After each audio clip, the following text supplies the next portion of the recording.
नमस्कार, आपका स्वागत है। दोस्तों, आज हम आपको सुनाने जा रहे हैं शनिदेव के जन्म की कथा। किस कठिन परिस्थिति में शनिदेव का जन्म हुआ और वे न्याय के देवता कैसे बने। सुनिए शनिदेव की महान कथा। जो भी इस कथा को ध्यान से पूरा सुनता है, शनिदेव उस पर कुदृष्टि कभी नहीं डालते हैं, बल्कि जीवन भर शनि महाराज उनकी सहायता करते हैं, रोग दोषों से रक्षा करते हैं, उस पर लगे सभी झूठे आरोप नष्ट हो जाते हैं, व्यक्ति को समाज में सम्मान और कीर्ति तुरंत ही प्राप्त हो जाती है। इसीलिए शनिदेव की कृपया पाने के लिए आप भी इस कथा को ध्यानपूर्वक अवश्य सुने और वीडियो को लाइक जरूर करें। तो चलिए आपको सुनाते हैं शनि महाराज की कथा। प्राचीन काल की बात है। स्वर्ग के आकाश में भगवान सूर्यदेव अपने असाधारण तेज और प्रकाश के साथ देदीप्यमान थे। उनका तेज इतना प्रखर था कि देवों और मानवों सबके लिए वे जीवन के स्रोत थे। सूर्यदेव का विवाह विश्वकर्मा की पुत्री देवी संज्ञा से हुआ था। संज्ञा कोमल स्वभाव की थी और पतिव्रता थी, परंतु सूर्यदेव के तेज को सह पाना उनके लिए दुष्कर होता जा रहा था। सूर्यदेव के प्रकाश और ताप से संज्ञा दिन प्रतिदिन अधिक व्याकुल रहने लगी। सूर्यदेव अपने तेज में मग्न थे, लेकिन संज्ञा मन ही मन बहुत विचलित थी। एक दिन सूर्यदेव ने संज्ञा से स्नेहपूर्वक पूछा, देवी, तुम इतनी चिंतित और थकी थकी सी क्यों दिखती हो?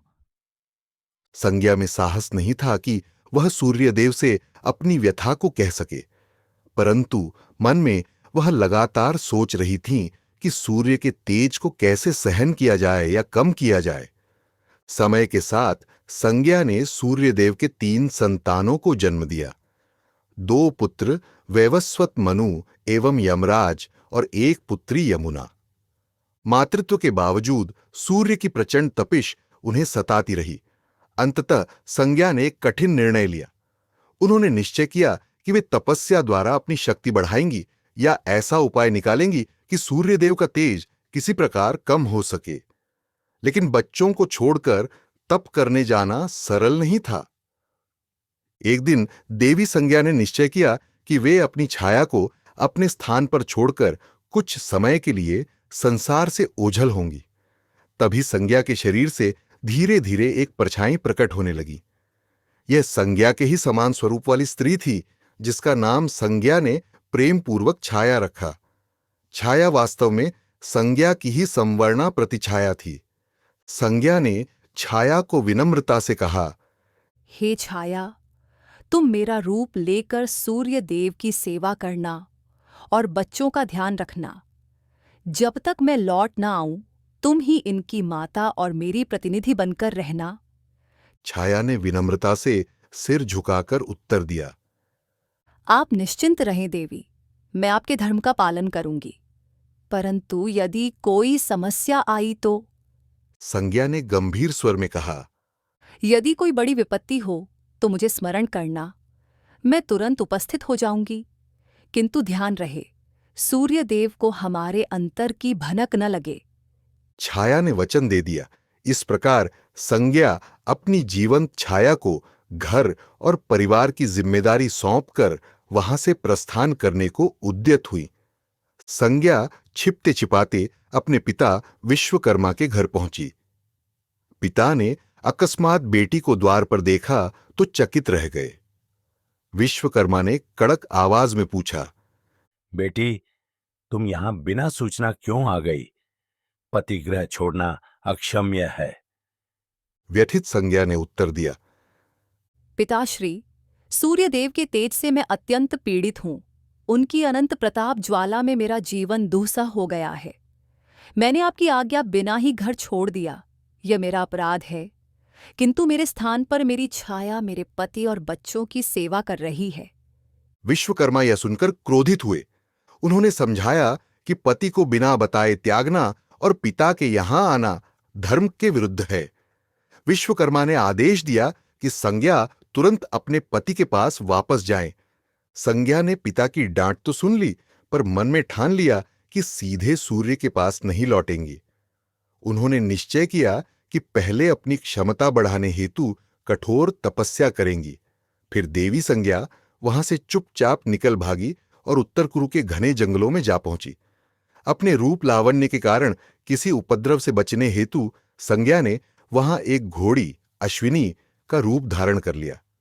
घोड़ी के रूप में देवी संज्ञा ने सूर्यदेव के तेज को सौम्य बनाने के उद्देश्य से कठोर तप आरंभ कर दी। वह घोर तपस्या में लीन हो गईं। सूर्योदय से सूर्यास्त तक अनवरत ध्यान, ना दिन में अन्न ग्रहण, ना रात में विश्राम। संज्ञा का एकमात्र लक्ष्य था कि उनकी तपोशक्ति से कोई ऐसा समाधान निकले जिससे सूर्यदेव का तेज शीतल हो या उन्हें सहन करने की शक्ति मिले। उधर संज्ञा के महल से अचानक गायब हो जाने पर भी सूर्यदेव को जरा भी आभास नहीं हुआ कि उनकी वास्तविक पत्नी वहां नहीं है। छाया ने बड़ी कुशलता से संज्ञा के स्थान पर स्वयं को ढाल लिया था। वह संज्ञा के समान ही बोली चाली और व्यवहार करती, बच्चों की देखभाल करती और सूर्यदेव की सेवा करती थी। सूर्यदेव प्रसन्न चित्त थे कि संज्ञा अब पूर्व जैसी परेशान नहीं लग रही। उन्होंने सोचा शायद समय के साथ संज्ञा ने स्वयं को अनुकूल कर लिया है। इस प्रकार छाया के साथ सूर्यदेव का गृहस्थ जीवन सुचारू रूप से चलने लगा। समय बीतने लगा। संज्ञा के छोड़े हुए तीनों बच्चे यम, यमुना और मनु छाया को ही अपनी जननी मानकर स्नेह करने लगे थे। छाया भी उनके प्रति पर्याप्त ममता दिखाती, किंतु हृदय में वह सदा सजग रहती कि वह मूल माता नहीं है। सूर्यदेव छाया के साथ वैसे ही व्यवहार करते जैसे पहले संज्ञा के साथ करते थे। छाया मन ही मन देवताओं के देव महादेव शिव की परम भक्त थीं। संज्ञा के वचन के अनुसार वह तन मन से सूर्यदेव की सेवा तो करती, पर हृदय में भगवान शिव की आराधना प्रतिपल चलती रहती। कुछ समय बाद छाया एक दिन अप्रत्याशित रूप से स्वयं को गर्भवती अनुभव करने लगी। सूर्यदेव के तेज से वह गर्भ काफी ऊर्जावान था। छाया ने मन ही मन भगवान शिव को स्मरण किया और निश्चय किया कि वह इस गर्भस्थ शिशु के लिए कठोर तप करेगी ताकि बालक को शिव की कृपा प्राप्त हो और कोई अनिष्ट न हो। अब छाया प्रतिदिन सूर्यलोक में रहकर भी घोर तप का पालन करने लगी। गर्भवती होने के बावजूद छाया प्रातःकाल सूर्य की पहली किरण के साथ उठती और भगवान शंकर का ध्यान करती। तेजस्वी सूर्य की किरणें सीधे उनके शरीर पर पड़ती, पर छाया उन किरणों की परवाह किए बिना भूमि पर नंगे पैर खड़ी होकर भगवान शिव का नाम जपती रहती। उनका यह कठोर व्रत कई दिनों तक निरंतर चलता रहा। छाया के इस अटल तप और निर्जल व्रत का प्रभाव उनके गर्भ पर भी पड़ा। सूर्यदेव की तीक्ष्ण किरणें सीधी गर्भस्थ शिशु पर पड़ रही थीं। ऊपर से माता अन्न जल बिना तपस्यारत थीं। इस दुआसह साधना के परिणाम स्वरूप गर्भस्थ शिशु का वर्ण धीरे धीरे अंधेरे के समान काला होने लगा, मानो मां की तपस्या की तपिश और सूर्य की गर्मी ने मिलकर उस बालक को श्याम वर्ण प्रदान कर दिया हो। हालांकि छाया को इसका भान नहीं था। वह तो अपनी साधना में लीन थी और गर्भ की रक्षा व शिशु की शक्ति के लिए शिव से प्रार्थना कर रही थी। समय आने पर छाया ने एक पुत्र को जन्म दिया। उस नवजात बालक ने जन्म लेते ही झोर की क्रंदन ध्वनि के साथ अपनी उपस्थिति दर्ज कराई। यह बालक औरों से भिन्न था। उसका शरीर एकदम श्याम काला था, आंखें तीक्ष्ण थीं और मुख पर अजीब सा तेज था। सूर्यदेव को जब समाचार मिला कि पुत्र का जन्म हुआ है तो वे प्रसन्न हुए और उत्सुकता पूर्वक शिशु को देखने आए। जैसे ही सूर्यदेव की दृष्टि बालक पर पड़ी, उनका मुख आश्चर्य और असमंजस से खुला रह गया। ये क्या है? इसका रंग इतना काला क्यों है? सूर्यदेव के मुख से अनायास निकला। नवजात शिशु का श्याम वर्ण देखकर सूर्य को आश्चर्य हुआ और तुरंत ही उनके मन में संशय के बादल घिर आए। उन्होंने मन में सोचा कि उनकी तेजस्वी रक्त सेना वंश में ऐसा काला बालक कैसे जन्म ले सकता है। पल भर में प्रसन्नता क्रोध में बदल गई। सूर्यदेव की भ्रुकुटी तन गई और आंखें लाल हो उठीं। छाया उनके मनोभाव समझकर घबरा गईं। उन्होंने शांत स्वर में समझाना चाहा, हे देव, बालक का वर्ण संभवतः मेरे कारण श्याम हुआ है। गर्भावस्था में मैंने कठोर तप किया, भोजन भी नहीं किया। शिशु पर शायद उसी का प्रभाव पड़ा है। पर क्रोध में अंधे हो रहे सूर्यदेव पर छाया की बातों का कोई असर नहीं हुआ। सूर्यदेव एक कदम आगे बढ़ाए और गर्जना करते हुए बोले, झूठ मत बोलो। तुम्हें लगता है मैं अज्ञानी हूं? अवश्य ही यह मेरा पुत्र नहीं है। निश्चित ही तुमने मेरे पीठ पीछे कोई छल किया है। सूर्यदेव ने भरी सभा में अपनी पत्नी पर पराये पुरुष से संबंध का घिनौना आरोप लगा दिया। छाया यह सुनकर सन्न रह गई। उनके नेत्रों से अश्रुधारा बह चली। उसने हाथ जोड़कर सूर्यदेव को विश्वास दिलाने की चेष्टा की। स्वामी, ऐसा अनर्थ मत कहिए। मैंने सदा आपकी सेवा की है, आपका अनादर कभी नहीं किया। यह बालक आपका ही अंश है। लेकिन सूर्यदेव क्रोधांध थे। उन्होंने दासी सेवकों को आदेश दिया, इस स्त्री को और इसके काले बालक को महल से दूर ले जाओ। मैंने इसे अपना मानकर भूल की। सूर्यदेव ने नवजात को स्वीकारने से इनकार करते हुए छाया को तिरस्कार पूर्वक त्याग दिया। अपने ही पति के मुख से ऐसे कठोर वचन सुन छाया को मानो वज्रपात सा हुआ। उनकी आंखों से आंसू बहने लगे। उधर नवजात शिशु, जिसे अपमान का पूरा आभास तो नहीं था, लेकिन मां के हृदय विदारक रुदन ने उसे व्याकुल कर दिया। वह भी जोर जोर से रोने लगा। तभी सूर्यदेव ने क्रोधित नजरें उस बच्चे पर डालीं।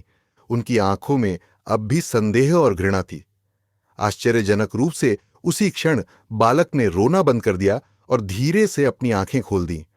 उस शिशु की कोमल आंखों में अचानक एक भीषण अग्नि सी दैवी ज्वाला प्रकट हुई। यह बालक साधारण नहीं था, वह जन्म से ही तपस्विनी माता की शक्ति लेकर आया था। उसने अपलक अपने पिता सूर्यदेव की ओर घूर कर देखा। जैसे ही शिशु की क्रोधित दृष्टि सूर्यदेव पर पड़ी, सूर्यदेव तीव्र पीड़ा से चिल्ला उठे। उनकी स्वर्णकांत देह मानो कोयले सी काली पड़ने लगी।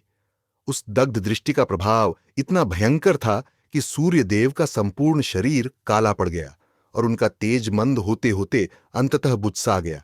चारों ओर अंधकार छा गया, मानो सूर्यास्त के बाद अंधेरी रात उतर आई हो। सूर्यदेव के रथ के घोड़े भी एकदम थम गए। सूर्य का दिव्य रथ आकाश मार्ग में रुक गया। इस अप्रत्याशित घटना से संपूर्ण सृष्टि में हाहाकार मच गया। दिन में ही तमिसरा अंधकार फैल गया। प्राणी भयभीत हो उठे। देवताओं ने चिंतित होकर इधर उधर देखना शुरू किया कि सूर्यदेव को क्या हो गया है। सूर्यदेव अत्यंत व्यथित थे। उनका उज्ज्वल स्वरूप नष्ट हो चुका था और उनके अश्व आगे बढ़ने को तैयार न थे। उन्हें तभी अपनी भूल और कठोर शब्दों का आभास हुआ। अंधकार में घिरे सूर्यदेव को अपनी गलती पर ग्लानि होने लगी। वे समझ गए कि जिस बालक को उन्होंने ठुकराया है वह साधारण नहीं बल्कि अत्यंत शक्तिशाली है। अपने अपमानित पुत्र और पत्नी को देख उन्हें एहसास हुआ कि क्रोध में उन्होंने अक्षम्य कार्य किया है। विवश होकर सूर्यदेव ने आर्त स्वर में त्राहि पुकार लगाई, हे महादेव, मेरी सहायता करें। मुझसे भारी भूल हुई है। सूर्यदेव की करुण पुकार सुन समस्त लोकों के स्वामी भगवान शिव तत्काल प्रकट हो गए। एक दिव्य ज्योतिपुंज प्रकट हुआ और उसके मध्य भगवान शंकर अपने वृद्ध मुद्रा में प्रकट हुए। त्रिशूल और चंद्रमा को धारण किए नीलकंठ भगवान शिव के दर्शन पाकर सूर्यदेव, छाया और वहां उपस्थित समस्त दास देवता हाथ जोड़कर नतमस्तक हो गए। छाया ने शिशु को गोद में उठा लिया था। अब वह बालक शांत था। उसकी आंखों में अपने आराध्य शिव के दर्शनों से एक उज्ज्वल चमक थी। भगवान शिव ने पहले अपनी आंखें बंद कर लीं और ध्यान द्वारा संपूर्ण घटना को देखा। फिर उन्होंने कठोर स्वर में सूर्यदेव से कहा, हे सूर्यदेव, क्रोध और अहंकार में आकर तुमने अपनी पत्नी छाया और अपने नवजात पुत्र का बड़ा अपमान किया है। तुमने छाया के चरित्र पर संदेह करके अन्याय किया है। सूर्यदेव लज्जा के मारे सिर झुकाए खड़े थे। शिवजी ने आगे कहा, यह बालक वास्तव में तुम्हारा ही पुत्र है। इसका वर्ण श्याम इसलिए है क्योंकि गर्भकाल में छाया ने कठोर तपस्या कर मेरी उपासना की और तुम्हारे तेज को बिना किसी संरक्षण के सहा, जिससे बालक का रंग काला हो गया। इसमें छाया का कोई अपराध नहीं, बल्कि प्रशंसा योग्य धैर्य है। सूर्यदेव ने कांपते हुए स्वर में उत्तर दिया, हे महादेव, मुझसे भारी भूल हो गई। मैंने क्रोधवश इन दोनों को बहुत कष्ट दिया। कृपा कर मुझे क्षमा करें और अपना तेज वापस प्रदान करें। सूर्यदेव ने विनम्रतापूर्वक छाया और बालक की ओर देखकर कहा, मैं अपने कटु शब्द वापस लेता हूं। छाया, तुम निरपराध हो और ये बालक निश्चय ही मेरा ही पुत्र है। सूर्यदेव को पश्चाताप करते देख भगवान शिव का क्रोध शांत हुआ। उन्होंने अपने हाथ से आशीष देते हुए सूर्यदेव को पुनः तेजस्वी रूप प्रदान किया। उनकी काली पड़ी देह फिर से सुनहरे तेज से चमकने लगी और अंधकार चीरता हुआ प्रकाश चारों दिशाओं में फैल गया। सूर्यदेव के रथ के अश्व भी पुनर्जीवित होकर गति से दौड़ने लगे। सृष्टि फिर से प्रकाशमान हो उठी। सूर्यदेव ने तुरंत छाया और अपने पुत्र को गले से लगा लिया। सूर्य ने कहा, छाया, तुमने जो तप किया उससे हमारे पुत्र को अद्भुत शक्ति मिली है। मैं तुम्हारा ऋणी हूं और अपने आचरण पर अत्यंत लज्जित हूं। छाया के नेत्रों से आनंद के आंसू बहने लगे। उन्होंने सूर्यदेव को क्षमा कर दिया। नन्हा शिशु भी मानो मुस्कुरा रहा था। पिता का स्नेह पाकर वह प्रसन्न था। शिव ने बालक को आशीर्वाद दिया और कहा, वत्स, तुमने जन्म से ही अन्याय का सामना किया है और तुम में अन्याय का प्रतिकार करने की शक्ति है। अपनी माता की तपस्या के फलस्वरूप तुम में मेरा अंश समाहित है। मैं तुम्हें आशीर्वाद देता हूं कि तुम लोक में न्याय के देवता के रूप में प्रतिष्ठित होगे। तुम लोगों को उनके कर्मों के अनुसार फल दोगे, पापियों को दंड और सत्पुरुषों को पुरस्कार। सूर्यपुत्र होने के नाते तुम्हारा स्थान आकाश मंडल में नवग्रहों के रूप में होगा। अन्य ग्रहों में तुम्हारा स्थान ऊंचा होगा क्योंकि तुम कर्म फलदाता हो। अब से तुम शनि नाम से प्रख्यात होगे। शनय, चलने वाले ग्रह। सप्ताह का एक दिन शनिवार तुम्हारे नाम से होगा और इस दिन तुम्हारी पूजा से प्राणियों के कष्ट दूर होंगे।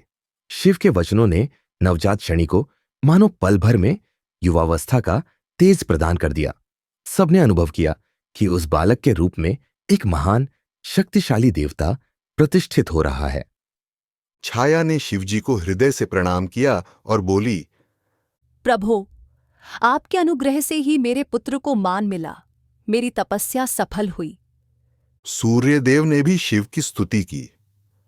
शिवजी ने प्रसन्न होकर अंतर ध्यान होने से पूर्व कहा, याद रहे, शनिदेव प्रजा को उनके कर्मों का न्यायपूर्ण फल प्रदान करेंगे। इनकी दृष्टि से कोई भी कर्म छिपा नहीं रहेगा। तुम सब इन्हें आदर दो। वहां पर उपस्थित जनों ने जय शनिदेव, जय सूर्यदेव और हर हर महादेव का उद्घोष किया। शिवजी अंतर ध्यान हो गए। इस प्रकार छाया के तप से उत्पन्न श्याम वर्ण बालक शनि को भगवान शिव के आशीर्वाद से नवग्रहों में प्रमुख स्थान मिला और वे जगत के कर्म फलदाता न्याय के देवता बने।